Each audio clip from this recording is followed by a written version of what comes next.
What's up, everybody? Coming to you live once again from my parents' house. We got episode 20, episode 20 here of the Changavi Show.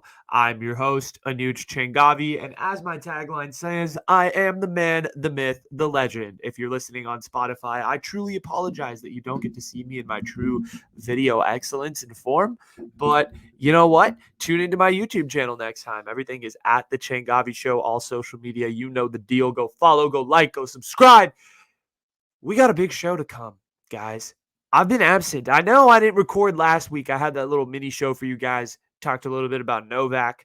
Talked a little bit about the potential 2024 candidates. 2 years too early. Let's see if any of those takes are right in 2 years. They probably will age poorly. But this is not a mini show. This is a real show, and we got a lot to talk about. But I'll start with a quick check-in as to how I'm doing. I've been doing pretty uh routine. Honestly, 2022 has been it's been a great start to the year in a lot of aspects, I would say. I think the things that I've done so far this year are amazing. I got to go, obviously saw Clay, made a huge deal with that whole shebang.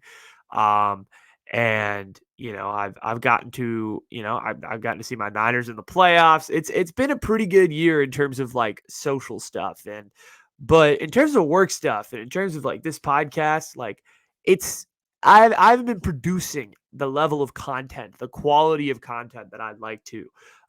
So give me that opportunity to do so here in this year. I think so far it's been pretty good, but probably not at like the level of consistency that I'm used to. So let's try to keep it 2 shows a week like I've been doing. I fully intend on being able to do that. So anyway, that's all I got from my vibes. It's been okay here. Nothing really to report. Deanza has started. My college has started, and it's going. It's going. That's truly all I can say at this point. Is it's been going. So let's get right into the show. I'm gonna do a little bonus topic because I know on the after show last week we talked about Audrie Pott, and that was kind of the last topic I sort of used to uh, sort of end that after show, and I kind of ended it more on a serious front. So let me just kind of hit you guys with a quick follow up, and we can kind of put this topic to rest for a little bit because I know it is very sensitive to a lot of viewers, and also it's a tough topic to talk about. It involves suicide and sexual assault and all sorts of horrible things that you wouldn't wish upon your worst enemy. But let's finish it by saying this. Listen, there is a lot of information that none of us really know about Audrie Pott. Honestly, the only person that probably knows the most information about this whole entire case is Audrie Pott, and she's been passed away for 10 years. Not everyone is going to have the full story, the full narrative, whatever it is, right? Audrie Pott was the only person that really knew what was going on inside her own head. But also, there's also a lot of information that me, the bystander journalist, doesn't know, in that, I'm not a school administrator. I was not privy to the meetings with the parents. I do not know all of the various aspects and things that were going on behind the scenes.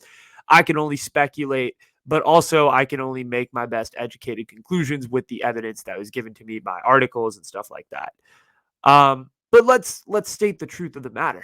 It's been 10 years here, and my district, Los Gatos Saratoga Union High School District, has not addressed the issue of sexual assault whatsoever. It's been 10 years. I went to school there from 2015 to 2019 in that school district, and nothing was erased. Nothing was erased. I'm sorry. There's still remnants of sexual assault culture when I was there, and there continue to be to this day.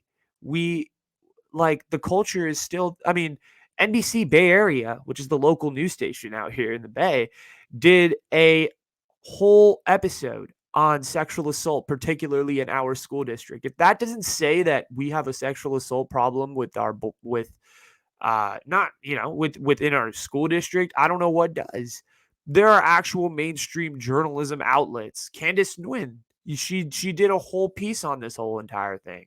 And it's sad. It really is sad that we have to see these issues come to light.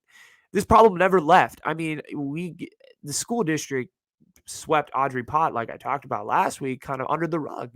and no one talked about it, and we kind of moved on and, lived our own lives. But the problem never left. I mean, you have this mother that literally in Los Gatos, like, was grooming, as I talked about on the show last week, like, was grooming young girls to, like, be sex partners for her son and her buddies, or and his buddies. Like, what the what? Like, this shit still happens. And I mean, I start to question it because I feel like if this problem was addressed way back in 2012, 2013, like, would the mom exist? Probably, like, I can't specifically sit here and say that she wouldn't exist if the Audrie Pott issue had been addressed. But, like, I think it would have set a precedent for the culture. I mean, the men who were responsible for the Audrie Pott thing got to still be in school. They lived 100 hours of community service, had probation, you know, uh did their time with, pretty basic stuff, like I said, community service. I don't even think they spent a night in juvie, and they walked at fucking graduation. I feel like if you cracked down on them and said, no, like, we are this behavior is unacceptable, like, that would have been like, okay, shit, like, that was for real bad, but, like, you kind of let them get off a little scot-free, in my opinion. But whatever. The point is, I mean, guys, it's been 10 years. It's been 10 years since this whole entire thing. Okay. And I thought about it a lot after I put out the TikTok and all of that, and not a lot of people actually commented on it, which was surprising to me. But I thought about it, and I realized, like, why am I digging up graves from the past, right? Like, the whatever happened to Audrey Pott happened 10 years ago. I don't have all of the information. I cannot sit here and tell you specific facts that happened. I can only tell you what I've observed. And there's no point in talking about it anymore because it's happened already. The horrible event has happened. We pretty much know most of the details. The names of the boys have been released in public. But the reason why I think I brought it up, and I think I still stand by this reason, is that it's been 10 years and this shit is still ravaging my community. And I feel the need to talk about that and discuss openly this fact that sexual assault is still plaguing our community. And there should be no place for it. But yet there are problems that are happening every day. And maybe this is also happening across the country. It's not just my South Bay. Like, it's not just in the South Bay area. Like, this is happening in LA, Chicago, New York, whatever city you look at in America. Like, sexual assault is it's not just located in specific concentrations. This is everywhere. This shit is everywhere. And the fact is, like, this is an issue that's been happening. But point being, girls everywhere are being affected, and particularly here in the South Bay because of stuff that's happened in the past. And I just thought I would, call it out and call it like it is, because I think that's important to this whole thing. That's all I got to say about Audrey Pott. Okay, I don't want to kind of stretch it more than I have to. But I think the point that I wanted to bring up is that maybe I don't have all the information, and I cannot sit here and tell you guys that I do. So if I was, a little angry or a little over the top with my TikTok, I apologize. But that's kind of how I wanted to follow it up and just sort of say that. But let's move on because we got a lot to talk about, and it's a lot. It's a Changavi show. We talk about everything here. So let me transition to something I want to talk about because I'm egotistical like that. And let's talk about my favorite NFL team in the whole entire world, San Francisco 49ers. That's going to be our sports topic of the day or of the week, because let's be real. No one wants to talk about Novak Djokovic and the vaccination crisis. It's over. The Australian Open's begun. We're in the second round. Matches are being played. People are competing. It's great. But can we talk about the San Francisco 49ers for a second? Can we talk about the 49ers for a second? I know I do a lot of negative talking, negative communication about this team. I really have this past year. I've been very pessimistic. I don't know. It's been a tough year for me as a fan because they really did start off the year extremely poorly. The first 8 weeks of this year were horrible. We're 3-5. We're playing terrible opponents and losing. It was terrible. I mean, the quarterback situation is still not great, but, like, it was a lot of losing. And then we figured out that, a lot of things, amongst the fact that we had actually a pretty good defense. They just needed time to, like, sort of reacclimate. We also have a pretty damn good running back who's also a wide receiver by the name of Deebo Samuel. He's kind of been carrying our offense the last 9 weeks, I guess. Anyway, let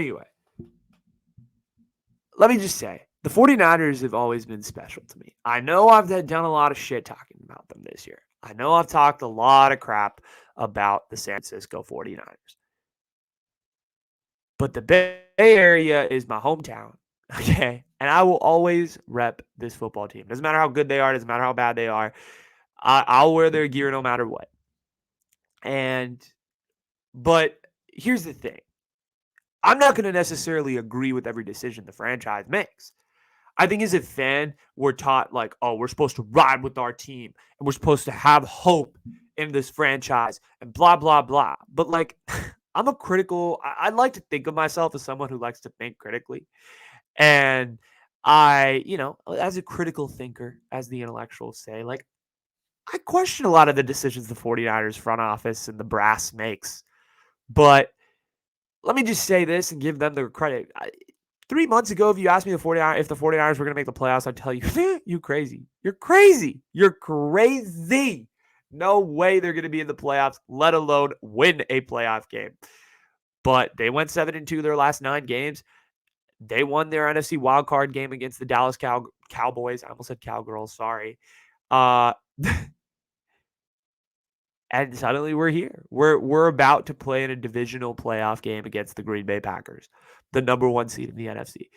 I didn't think we'd be here a few months ago, and it's pretty cool to be here. I like playoff football a lot. Playoff football hits different when your team's playing, and my team happens to be still in the tournament. We're still in the dance, baby. So that's pretty cool. And honestly, like, I haven't talked really a lot of positive things about these guys in the last, 3 months or so. So let me just say some positive things. I love Deebo Samuel. I definitively said it on Instagram, but let me definitively say it on the podcast. Deebo Samuel is one of my favorite players on the 49ers and in the league and in football. He's probably my favorite player right now in football. This dude is electric to watch. Every time he gets the ball, he does something fun, right? Even though everybody's like, oh, it's going to be a 10-yard loss. Deebo makes it a 3-yard game. Like, it's great. He's that type of player where he gets the ball, he's going to be explosive. He adds a new element to this running game. He's also a receiver that can catch passes. We forget about that sometimes. And during the LA Rams game, I mean, the guy can throw the ball too. He threw a touchdown pass to Juwan Jennings. I mean, this dude can do it all. He's so much fun to watch. He's absolutely electric as a player. I mean, he's incredible. And he deserves all the credit in the world. He deserves all the money in the world. This dude he's the Swiss Army knife of this offense. It's pretty cool. I've heard people talk about Deebo Samuel and be like, he's Draymond Green. And he is the Draymond Green for the 49ers. He can do it all. He can play all sorts of positions, skill positions for the 49ers and really, run, catch, run the ball, catch the ball, block for a running back who's running through the lane or whatever. He can really do a lot of things. And it's pretty cool. I mean, he's just a lot of fun to watch. Let me share some other positive news. Kyle Shanahan has gotten his head out of his ass and has decided to run the ball finally. I love that. I love the fact that we're running the ball. Running the ball, like, he's found the identity for this team. Not only did he find Deebo Samuel as the running back and identify that as a potential way to win games, but he's also really expanded his running game. He's in his bag right now. He's deep in his bag. I mean, every coach has to be very deep in their bag when Jimmy Garoppolo is their quarterback. But he's very he's doing a lot of good things in regards to everything that's going on in San Francisco. And he is a big credit as to why we're in the playoffs. The 49ers are special to me no matter what happens. I mean, I've watched this team since they were mediocre, since they were, really bad, really down in the dumps, 4th in the NFC West every year, pack it up in November. Like, I've seen every single struggle with this team. I've seen us go home in the divisional. I've seen us go home in the, actually, wait. I mean, I've seen us, not make the playoffs. I've seen us go home early in the playoffs. I've seen us go home in a heartbreaking loss at the NFC Championship. I've seen us go home in the Super Bowl. Like, I've seen all sorts of things for this 49er team. And all I've ever wanted as a fan was one time, just one time. As a fan, I want to win the Super Bowl. I just want the 49ers to win a Super Bowl. And if they win the Super Bowl, they can have my heart forever. Like that'll gain my good graces for a long time. The last time the 49ers won a Super Bowl was 1994. I have never seen them win a Super Bowl. My brother has never seen them win a Super Bowl. He was born in, 94. So a lot of Niner fans out here don't don't know what, like, the younger generation don't know what it's like to have won a Super Bowl, and this franchise, frankly, is filled with, a lot of greatness. Joe Montana, Steve Young, um, Jerry Rice, Bronny Lott, Bryant Young, Dwight Clark. Like you could go down the huge list of legends that were present with the 49ers through the 80s and the 90s. I mean, this was a dynastic franchise. They were the New England Patriots of, 20 years ago. And the fact is, like, sorry, 30, 40 years ago, they were the New England Patriots of today. Like, they were the equivalent of that in football. And the sad part is, like, I have never seen that. I have never seen that. And I like, as a 49er fan, like, you hear all the lore, you hear all the legends, you hear all these amazing stories of, like, winning Super Bowls and, like, making huge comebacks in the playoffs and all of this stuff. But the only thing I've really been privy to over the last, I guess 15 years of being a fan is a lot of heartbreaking losses. And if we do make the Super Bowl, more heartbreak. So I am just over the moon. And like, what I realized back in 2019 when the 49ers made the playoffs for the first time in like 5 years after their, big run of losing, was I'm just going to enjoy the hell out of this playoff run. I'm going to enjoy the hell out of the playoffs because you don't know how many times as a franchise you're going to get it again. And finally, they missed the Super Bowl back in 2020. Obviously, they lost in the Super Bowl. And there was a long, long hiatus. It felt so long. It felt so long, dude. Um, Even though it was like a year since we've been in the playoffs officially, 2020 Super Bowl, 2022 playoffs here. Like, it's felt like an eternity. COVID, all of the shit has gone wrong in the world, but on the other side of it, at least the 49ers made the playoffs. I don't know. It's given me a little bit of hope, I guess, in some instances.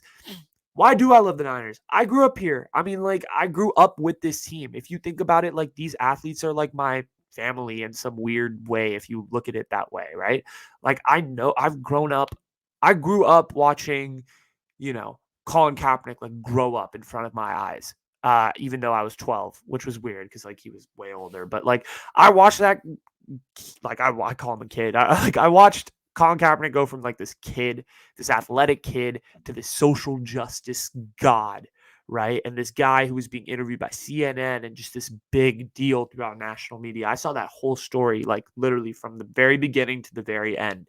I've seen eras come and go. I've seen coaches be fired after a year. Like, the athletes that have been a part of these 49er teams since, like, I was a kid are literally a part of my family. Like, in my weird, family, I guess. Not family really, but, like, I don't know. They always feel like I feel a close connection to a lot of the athletes that play on this team. I give Jimmy Garoppolo a lot of crap, but, like, I feel very connected to him in some weird way. That, like, I've watched this man go from the hope and savior of this franchise to the guy everybody's going to count out when he plays another poor game, because he probably will, right? I just said it again. Love you, Jimmy. But I don't know, the memories surrounding the 49ers, the vibes. I put out a question earlier this week saying, like, how much do you guys love sports? And like 94% of my viewers were like, yes. I think it really is because of the fact that you have so many memories surrounding it. You have like the vibes of, like, the intense moments of a game, right? And it coming down to the wire, the playoffs. Like, there's nothing like a playoff game in the NBA or the NFL or MLB or whatever it is. Like, the playoffs are just different. The intensity is different. The sense of urgency, the moments, like those. The things that happen in the regular season are amplified by 100 in the playoffs. And it creates this incredible environment. And I just, any playoff really thing that you ever watch is just incredible. It's a beautiful, it's awesome. Like I really don't know how else to describe it. It's great. It's magical. Like it truly is. Like as someone who loves like narratives and stories and books and like grew up reading mythology and all of these, Greek stories about gods and Hades and all of that. Sports is so like such an analogy for all of that, all of those fictional stories. It's the most beautiful narrative in the world, like in my opinion. And as someone who like was a former English major, like sports is the best, like sports narratives and like the whole world of sports. It's this own incredible ecosystem of like the world's biggest reality TV show that's like that goes on. And it's amazing. Like, and if you're not in the bubble of sports, if you don't understand what's going on, you're gonna hate it. You hate it. I have a lot of friends who are like, "Oh, like I need you're watching another game. Like this sucks." But like if you know what's going on, you're addicted. You can't stop. It's great. It's like a drug. Wow. I really went from drug addiction. I really went from like loving sports to like drug addiction. But anyway, the 49ers are in the playoffs and they're playing the divisional game. Let's see what happens. Win or lose, I'll always be a fan. Can't take all this stuff down and replace it with other stuff. Excited to see how they do, honestly. It's going to be tough. The Packers are really good. They got Aaron Rodgers. They got Devontae Adams. It's going to be a good team. I think the Niners are going to win, but I'm not super confident in the pick. We'll see, though. We'll see. I think it's going to be a really good game, and I'm really excited for Saturday and the playoffs. It should be a lot of fun.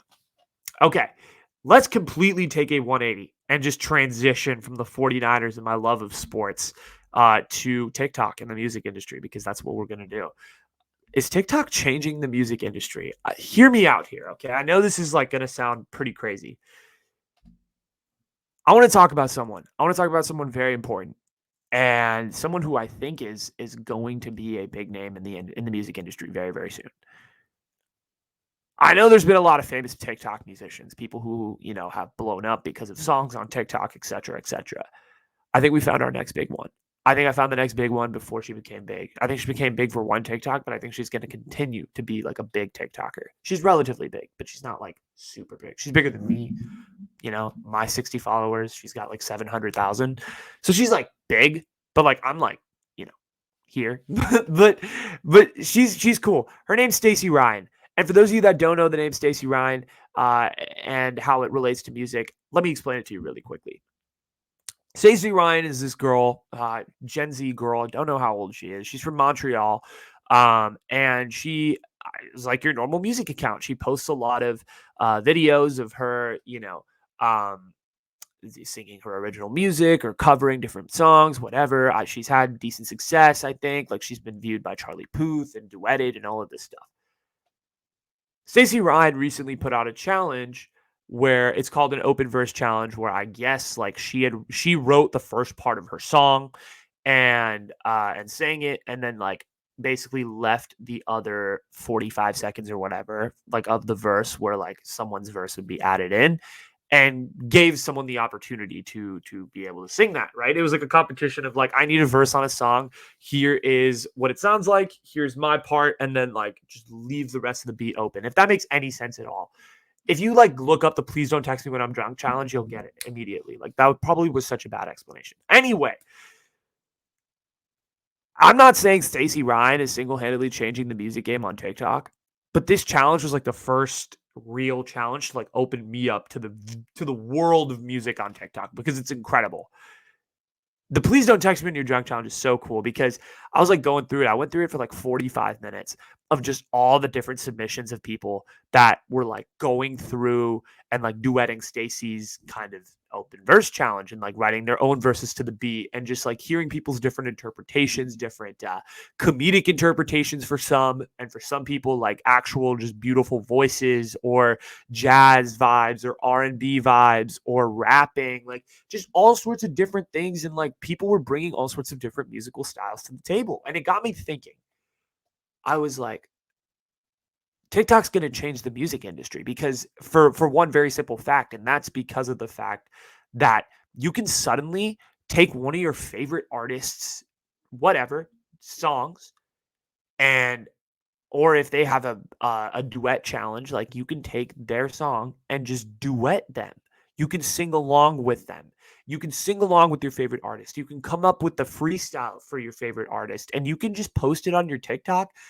And there is a chance, I'm not saying it's guaranteed, but there is a chance that your favorite artist, that, if your favorite artist was Stacey Ryan, there was a good chance that she probably saw your open verse and she listened to it. Suddenly, the whole idea of like music being this like you're either big or you're not, or you're trying to make it, is the line is blurred because of this social media, because of these open verse challenges. I mean, look at like Charlie Puth, for example, is a really good example of this, because Charlie Puth's up on TikTok. And he's pretty active, and he posts a lot of different videos of him like making music based on different sounds and various different things. And he also duets fans. So he's like, a big musician. Like he's had a lot of really big songs that have, gone off and been really popular. And he duets fans and does song challenges, kind of like what Stacey Ryan did with the "Please Don't Text Me When You're Drunk." And Charlie Puth does this on a pretty regular basis. And so, like, if you're a fan, actually, Stacey Ryan, funny freaking story. I think Stacey Ryan was recording a song, and Charlie Puth duetted her. And so, like, they basically made music over the course of this app. It just blows my mind how social media is creating these collaborations that you never thought were possible, right? This freaking 18-year-old girl in Montreal and megastar Charlie Puth can all of a sudden become like co-collaborators on a song and release it to the public. Like, what the hell? That's crazy to me. I feel like that has never existed within our society ever, ever, right?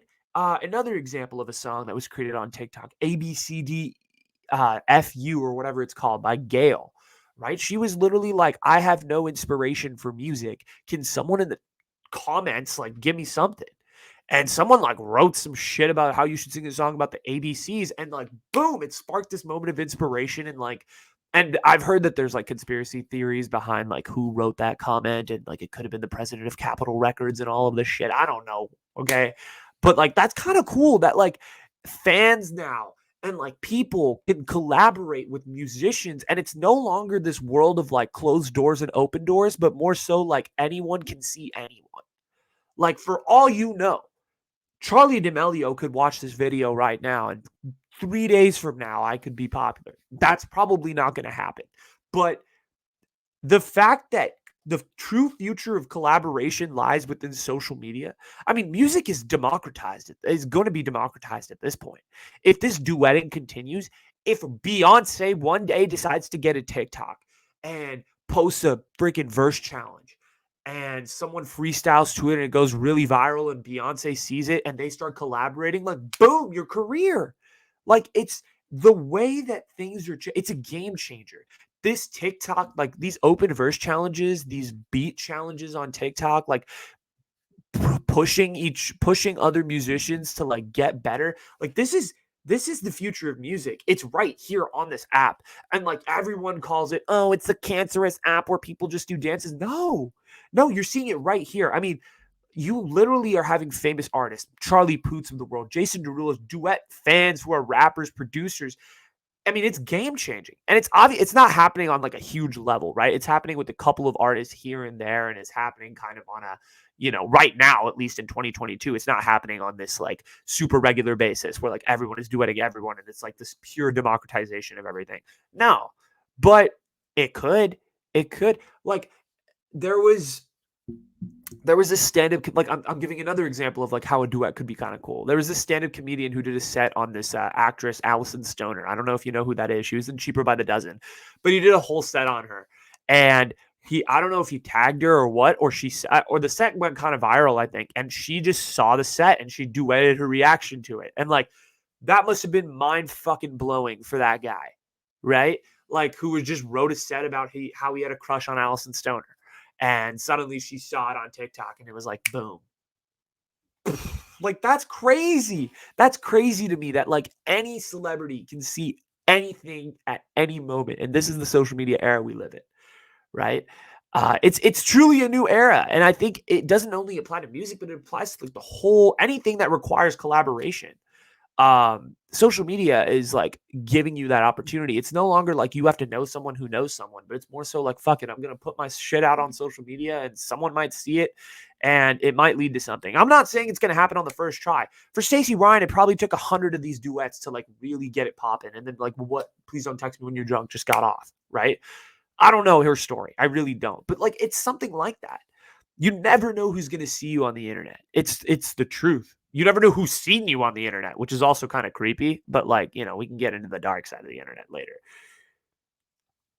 My point is, dude, like I want to see more famous artists, not only famous artists, but like up and coming artists, like get on TikTok and like do more of these duets with people, the open verse challenges, the freestyles, not just put out their own music, but collaborate with other people. I feel like this is where the fucking music industry is going, where people are duetting and they're collaborating on TikTok and you're creating like music even though like you may not know who the hell this girl is or who the hell this dude is or who the hell that person is, right? And it's shifting the way that like everything is being thought.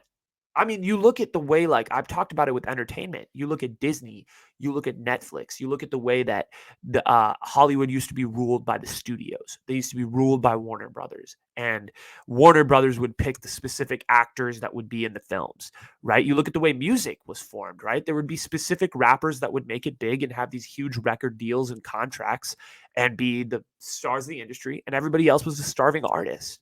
And now, like in 2022, the internet and social media, I preach this. It's becoming like this collaborative center where a megastar can collaborate with kid living in parents' basement. And now there's like a musical middle class of like, wow, like the power dynamic is suddenly more balanced. It's kind of cool. It's kind of cool. It's pretty cool. It's kind of on the ground but I think Stacey Ryan's onto something here with these open verse challenges. And she's not the one who invented it. They've been going on TikTok for a while, but Stacey Ryan was like the first one that I saw. I mean, you can even look at it with TikTok sounds too. Like look at Tesher. He literally just went off because Jalebi Baby became like the most popular song in the world. Why? Because of TikTok. Because people in India, because people in Canada, because people in the United States, the UK, wherever you are, like just thought the song was a vibe and they started playing it in their TikToks. And suddenly Tesher went from some fucking nobody in Saskatchewan, Canada to an Indian Canadian artist that will probably in 2 years be, with his own studio album. He's signed with Capitol. So he's a big deal. The music industry is changing, and I think social media, I think TikTok is creating its own music scene. It's kind of cool. It's pretty freaking cool. I'm excited to see where it goes. But yeah, that's my little spiel about TikTok and music. I know it was long. I'm sorry. We got a few more topics to go, so let's get through it. But this also is kind of related to music, but not kind of in a pop culture lens like I was talking with TikTok, but more so like bands. Let's talk about bands for a second. I talked a little bit about this on the after show. I think the garage band is like one of the coolest aesthetics in the world, at least to me. How much I used to love watching like old 90s movies where like the kids, like School of Rock, for example, right? Where like the kids are, playing music in their mom's basement and all of a sudden, like, you just like it's that whole aesthetic of like, oh, like you're in high school, you don't have much going on, but you really like music, you like jamming out with your friends, and you're creating music in your mom, whatever, in your parents' basement, and like, potentially one day like someone sees you at the Battle of the Bands. I know that's like a very specific, very fucking 1991 Nirvana aesthetic, but like it's like the ultimate come up story for a lot of people, right? A lot of bands started that way. You talk Vampire, you talk about all the bands in the world, right? Fall Out Boy, Maroon 5, freaking Panic at the Disco, All American Rejects. Like all of the popular bands started in this weird mom's basement type of vibe. And what concerns me about the future of bands is that Adam Levine did an interview with this guy Zane Lowe on who's like kind of the head of like I think iHeartRadio or one of these big radio stations, and Zane Lowe basically asked him like, what do you think of rock and roll now, or like, kind of whatever, pop, that genre? And Adam Levine basically said something along the lines of like bands are dying, and like it sucks to not see as many bands be as successful as they used to be. This used to be one of the most successful genres in the world, right? 2001 was the year that was, or 2002 was the year that was fucking owned by Songs About Jane by Maroon 5, right? It was Paramore, it was My Chemical Romance, it was all of these various bands that just like own the 2000s. You talk about the 2000s aesthetic, it's a lot of rock, it's a lot of loud ass electric guitar, and it's a lot of drums. That's what it is. And unfortunately, like, you have guys like Adam Levine who literally are in bands that are very mega successful. Maroon 5, Adam Levine were to retire, like I told him in episode 1 to do so, he'd be mega famous. He'd be mega rich. But he said bands are dying. And a lot of bands came out and like retweeted his quote and were like, how could you say this? Like, this is awful. Like, we're still around. Like Paramore's lead singer retweeted something, and a couple other bands like said some stuff. But listen, I'm not here to say bands are dying, because bands exist, right? The Strokes put out an album last year and it was fantastic. Go listen to it, by the way, if you haven't. It's really, really good. Maroon 5 still puts out music. Do I like it? Not particularly. Is it for everyone? Maybe. Right? Panic at the Disco is still putting out music. Last I checked. Fall Out Boy, I mean, they were relevant in 2014, I guess. Like, I don't know. But like, the point is there are bands that are putting out music. Vampire Weekend, like all sorts of different bands. And they're doing decently well. But unfortunately, like, I don't think the idea of a band is in people's heads anymore, because it's not the most popular genre in the world. And I talked about that last week. Bands aren't on top of the top 40 charts. Who are those top 40 charts dominated by? The Weeknd, Drake, J. Cole, Kanye West, Travis Scott. Bands don't matter that much. Bands are becoming kind of like an alt indie vibe. They're not like, all over the radio. You turn on the radio in 1995, it was Green Day. It was fucking Nirvana. It was grunge music.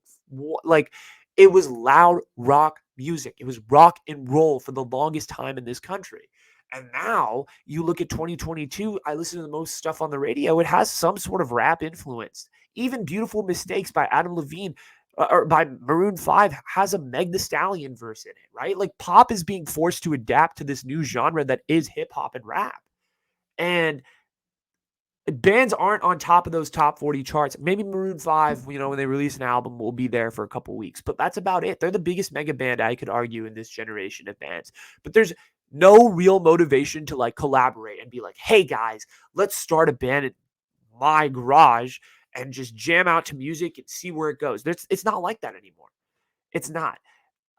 I know bands are like a thing. Like, they're definitely a thing. There's a band called Sitting on Stacey that's pretty good. And I listened to them like 4 years ago, or I saw them live at my old college like 3 years ago. Jesus, it's been 3 years, damn. And they were fantastic, but they're small, and I don't think they have that real big potential to like grow into something huge. Maybe they will. Maybe they'll fucking blow our minds. I don't know, but I don't think they're going to be big, because band culture is not the thing anymore. Bands are becoming retro and vintage, that is sad in itself, right? I mean, I was talking about musical collaboration and how it's become this huge thing on social media and on TikTok, but like, bands haven't really used TikTok, I feel like, to their advantage. I mean, I feel like if TikTok was in the 1990s, it would be like, most of the TikToks would be like guys posting on their phones being like, hi, my name is so-and-so and I'm from so-and-so and I play the drums. I'm looking for someone who plays the guitar, so maybe they can join a band with me and we can play music. That doesn't happen anymore. The band is no longer the biggest thing. Even Stacey Ryan's Please Don't Text Me When You're Drunk has a rap sort of jazz R&B feel to it. It's no longer the, like, let's take the guitar and just, jam out to some Metallica, right? It's not happening anymore. And the formation of bands, I feel like, is just changing. Like I talked about how at least I and Huge Changavi have not seen bands really take advantage of TikTok and like try to find new members, et cetera, et cetera. But I feel like musical collaborations with the pandemic is tough. it's tough to like go out in the street. It's not like, the movies where you can just go out and find some, ridiculously talented singer in the middle of the street. You can't do that. Musical collaborations used to be like you go to the live shows and you play at bars and you play at these places, but that's been limited because of the pandemic. The pandemic is limiting the fact that limiting the band's biggest appeal, which is the live show. The live show used to be the biggest deal pre-pandemic. You'd go to those. You'd go to these random dive bars and there'd be like this old-timey band playing like 80s cover songs, right? Like that doesn't happen anymore. That doesn't happen anymore. And like Adam Levine has a point, right? Adam Levine has a point, but he doesn't have a point when he's saying bands are dying. He has a point in saying that, like, yes, they're no longer mainstream and, they're not dominating the top 50 Billboard charts. But he also doesn't have a point because I think musical collaborations I think bands are happening. They're just happening in different vibes. I think rap collectives are the new bands. I think Brockhampton is kind of the new style of band you're going to get. You're no longer going to get Green Day. You're no longer going to get Paramore. That's not going to happen anymore. It's going to be more Brockhampton. It's going to be like SOB, RBE, like the Bay Area rappers. It's going to be collections of like hip hop artists more so than anything. Silk Sonic. It's going to be collaborations like that. No longer, it's not going to be bands. It's going to be hip hop collaborations, in my opinion. I think that's where we're going with music. And it's a sad reality, but also it's a new reality. And I think we just have to like open up to it and, be happy and accept that. It's the truth, unfortunately, at this point, and that's tough. But that's the bands. And are they dying? My answer to that is yes and no. I think their mainstream appeal is dying, but I think they're conforming into the new genre, and you're going to find, hey, who knows? Maybe rock and roll and rap will mix together one day, and you're going to get this beautiful rock rap album. I don't know if it'll happen. Maybe it's already happened. I just don't know about it. But are bands dying? In my opinion, kind of, unfortunately. But we got 3 more topics to get into, so let's do it. Let's talk about the news and heroes for a second. Heroes. Like, who are your heroes? Back in my day, I had a lot of heroes growing up, right?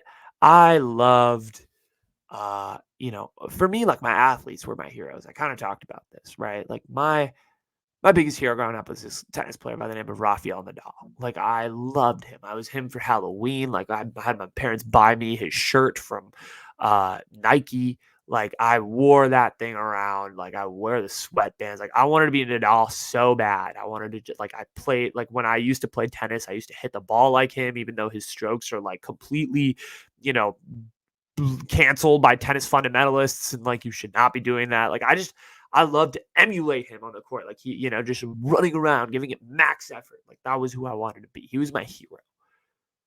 But history, at least as we know, has had a lot of heroes, at least according to the way that it's taught. But I don't think so. I'm here to tell you, to question that. Has there really been a single hero within history? Because let's break down like what exactly history is for a second, right? It's the past retellings.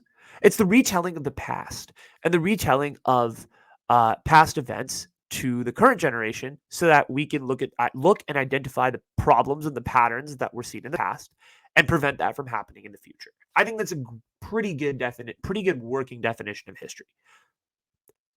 But if you look at history and you look at human nature, I think in general, everyone's pretty flawed. Everyone's got problems, right? No one is perfect. I'm not perfect. You're not perfect. Your cousin down the street isn't perfect. Nobody is.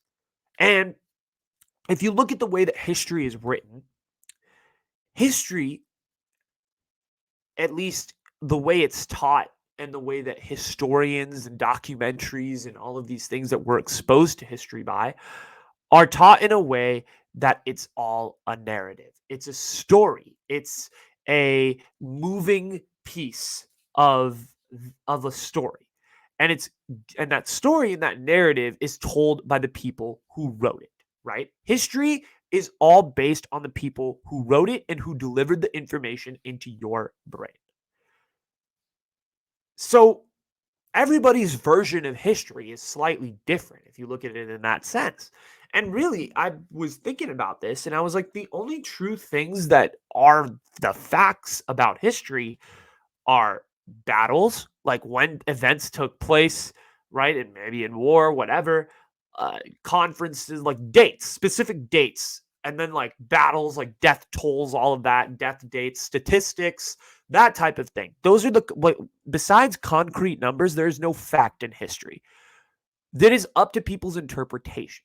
I feel like that's what history is. It's a story. It's like English. You can interpret historical events and decisions that leaders made by looking at the various contexts or by looking at what maybe leaders have wrote or leaders have said to the press, etc., etc. You can read into those things and then formulate a conclusion. But the reality is the only person that knows history, no one knows the complete history of the world besides nobody knows the history unless you believe in God, which I don't.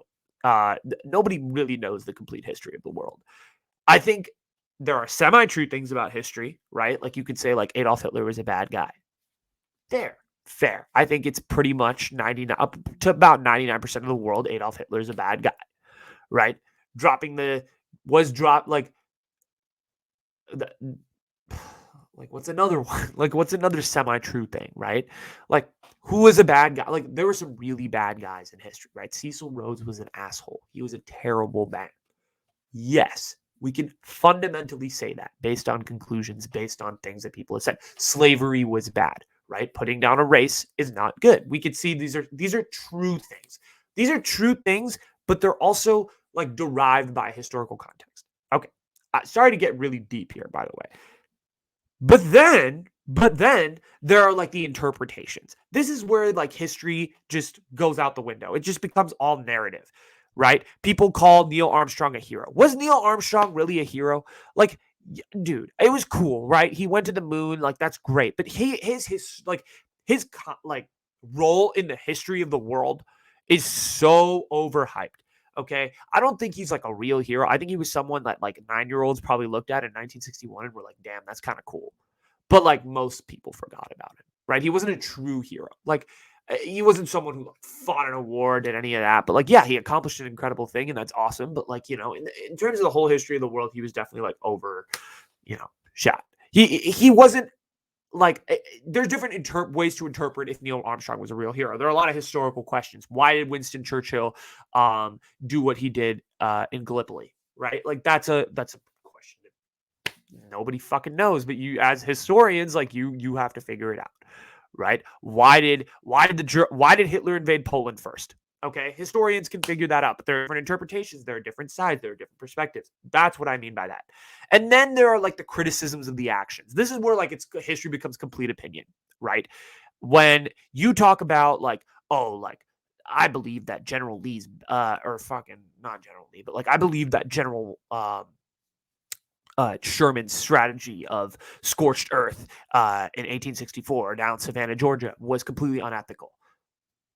Like, I mean, yeah, but like, there's also another argument for it. Like, or like when history teachers are like, "Oh, dropping the nuclear bombs on Hiroshima and Nagasaki were terrible," right? Or like they were amazing, like it was great for America. It was like a great scientific achievement. That's when you go back and forth. There's so many different things within history that can be debated and looked at in a variety of different angles. But yeah, you could go on for days about the various historical events that can be debated and all of that. But here in America, and I can only speak from American history because I was taught in America. I grew up in America. I went to school in America. In America, we're taught history like it's a story. And I used to think this was a great thing. That's why I loved it. That's why I got A's in all my history classes. I just absorbed the information like it was a story. I'm an English-minded guy. I love narrative. I love the storytelling. I love the different events. I love how it was explained to me. I had great history teachers in high school who taught history like it was a story. And we're taught, but the thing is about a story is there's always a protagonist and there's always antagonists, right? And you're always taught to root for specific people, right? In American history, for example, you're all like from a young age, you're always taught to root for the Americans over the British for a variety of reasons, right? Good. Yeah, I think you should. Sure. Right? You're taught to root for George Washington.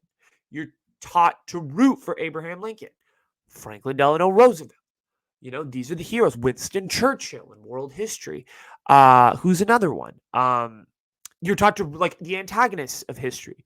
Adolf Hitler, Benito Mussolini, obviously terrible guys. I'm not saying they should be protagonists, but maybe in their own weird, fucked up way, like in their head, they were the protagonist, which is, that's like the whole English and history thing combining itself.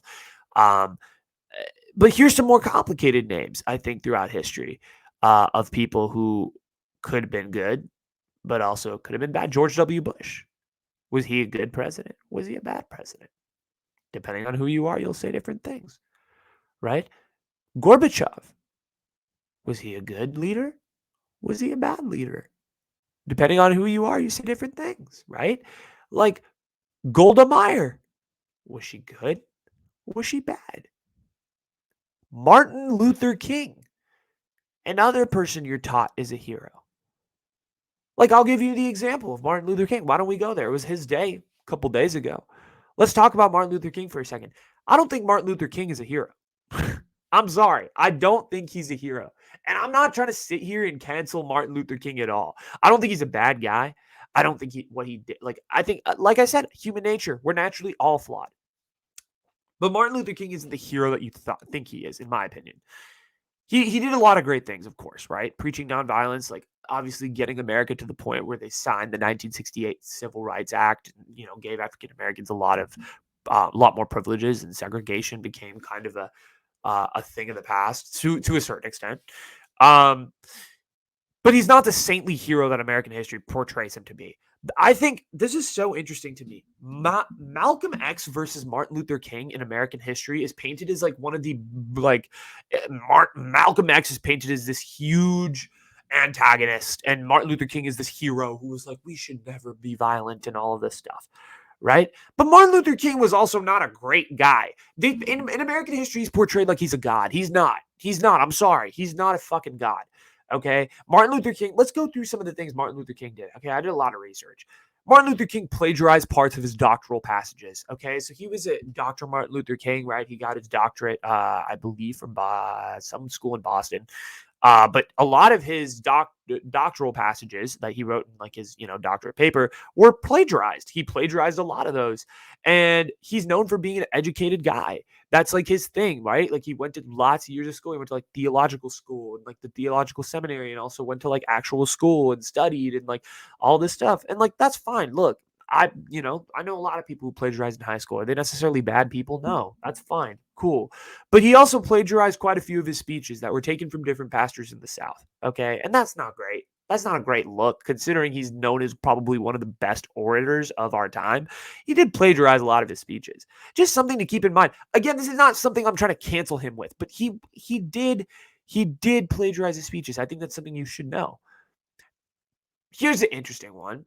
MLK was not, I know like MLK and like particularly in pop culture, and MLK and Coretta are seen as this like huge power couple in society. They weren't.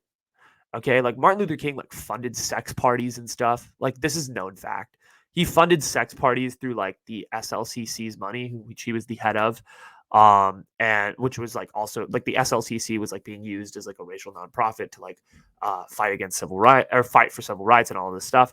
And Ralph Abernathy, like was his best friend at the time, and like one of his closest friends and confidants, and like he like basically like talks about all of this in his memoir. His friend reveals everything. Like he just like goes into way graphic detail. I'm not gonna go into the graphic detail, but Martin Luther King did fund sex parties. This is a fact. You can look on this.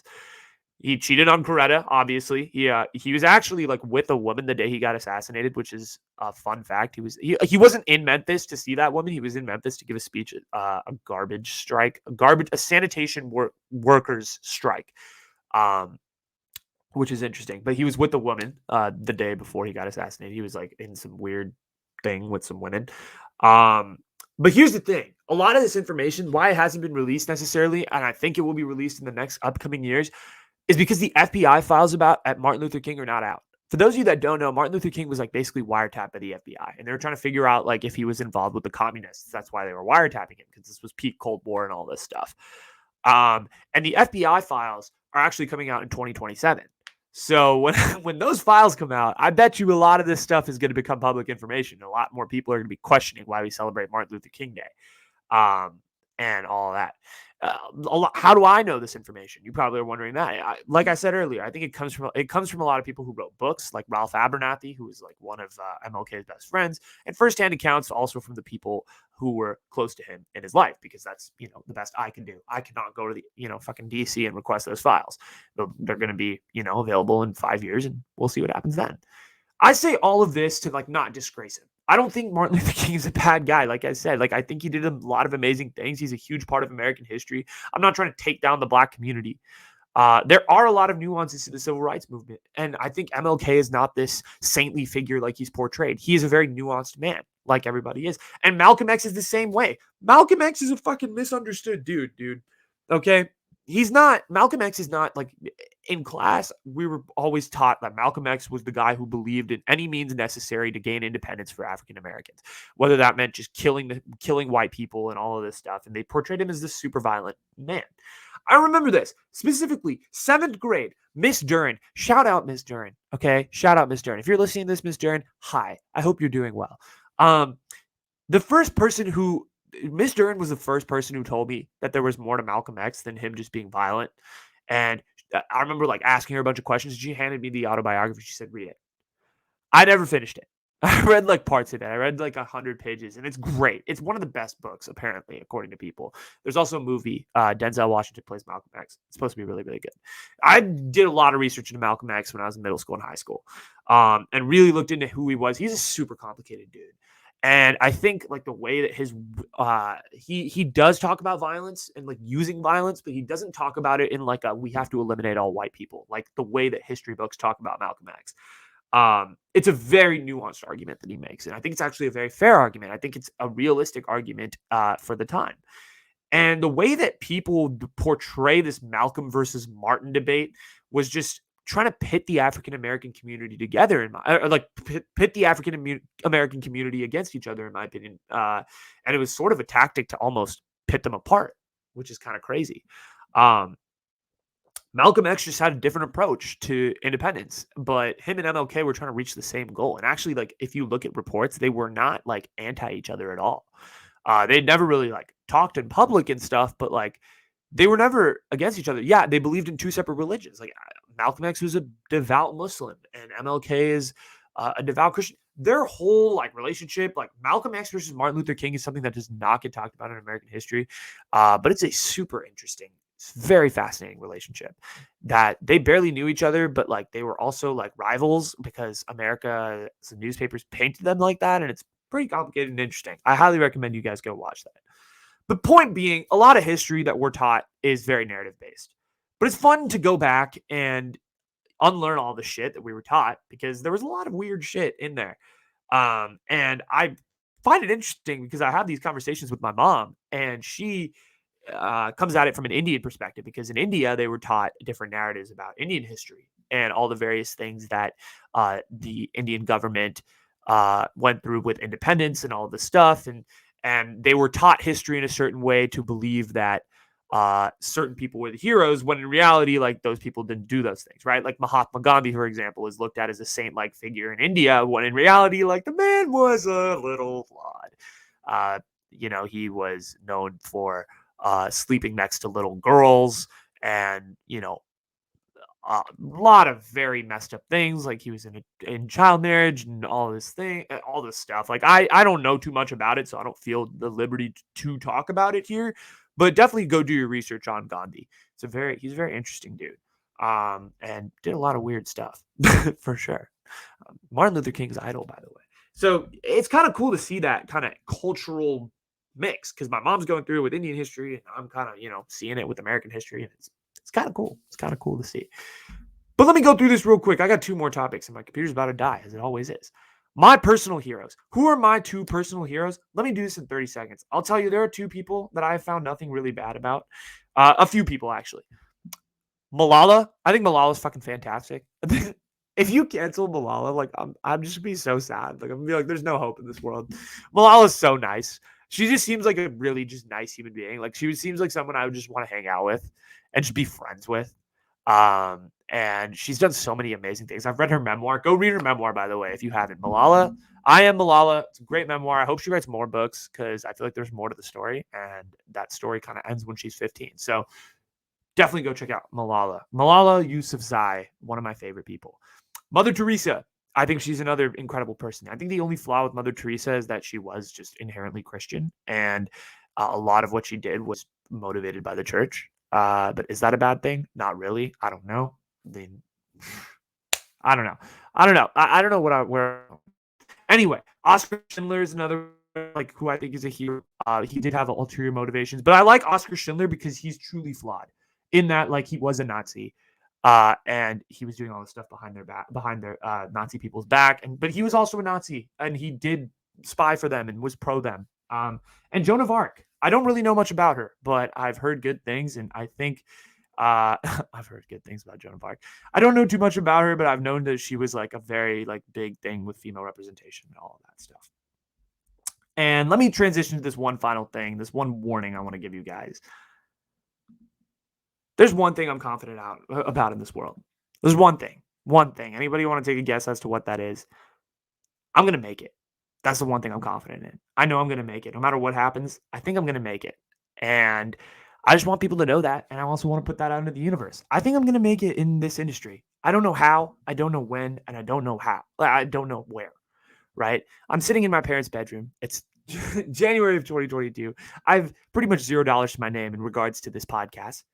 But I have this feeling. I've had this feeling for a while now that like I'm going to do something with this, that this is going somewhere. It's going to lead to something big. I don't know what that is. I don't know how I'm going to get there. I don't know where it's coming from, but I'm confident. I'm feeling confident in this one thing. I'm not a very confident guy, actually. I'm a really like unconfident dude. I have a lot of self-deprecation humor, but I feel really confident in this podcast. When I get on this mic, I feel like I'm the best podcaster in the world. I'm not, but I feel it. I feel it every time I hop on the mic. It's like this attitude that I feel like I can do my job better than anybody else can. But I genuinely, and like I'm saying this from the bottom of my heart, I really feel confident I'm going to make it here. I'm going to make something of myself in this podcast industry. I don't know when. Again, like I said, it could be 15 years from now. It could be 30 years from now. It could be on my deathbed. Someone would say, "You made it." And I made it. But I know I'm going to make it. I know I'm going to make it in this weird communication, entertainment, hybrid industry. But we'll see what happens. That's what everything is for. And that's what I'm excited to share with you, is that I'm confident in one thing. And you know what that one thing is? Is that I'm going to make it. And I know those last two topics were really short, but I got to wrap it up because my computer's about to die. And we'll talk more about my personal heroes on the after show. Don't worry. So thank you guys so much for watching. I really do appreciate every single one of you that stuck with me here to the end. I know it was an hour and 2 minutes. It's a little long. Definitely go follow me on socials. Everything is at The Changavi Show. The Changavi Show on Twitter, The Changavi Show on Instagram, The Changavi Show on TikTok. I post clips there daily, so go check that out. I'm on YouTube, The Changavi Show. Go subscribe there. If you're on Spotify, go follow me there. Everything's in the link tree, so like you should be able to hit everything. I've also linked the Audrie Pott Foundation in my link tree, so go check them out as well. Doing a lot of fantastic work, and always, and particularly if you're from the South Bay, they're always, making sure that you know about different sexual assault stuff that's going on here. So anyway, feel free to leave a like and subscribe if you're on the video. If you're on Spotify, feel free to share with your friends. Feel free to follow. If you're on Apple Podcasts, go leave me a review, 5 stars only. But that's all I got. Thank you guys so much for listening to me. I appreciate all of you. Love all of you. Hope you all have an amazing day, night, or afternoon, or whenever you're listening to this. And from my parents' house, I'm Anuj, signing off.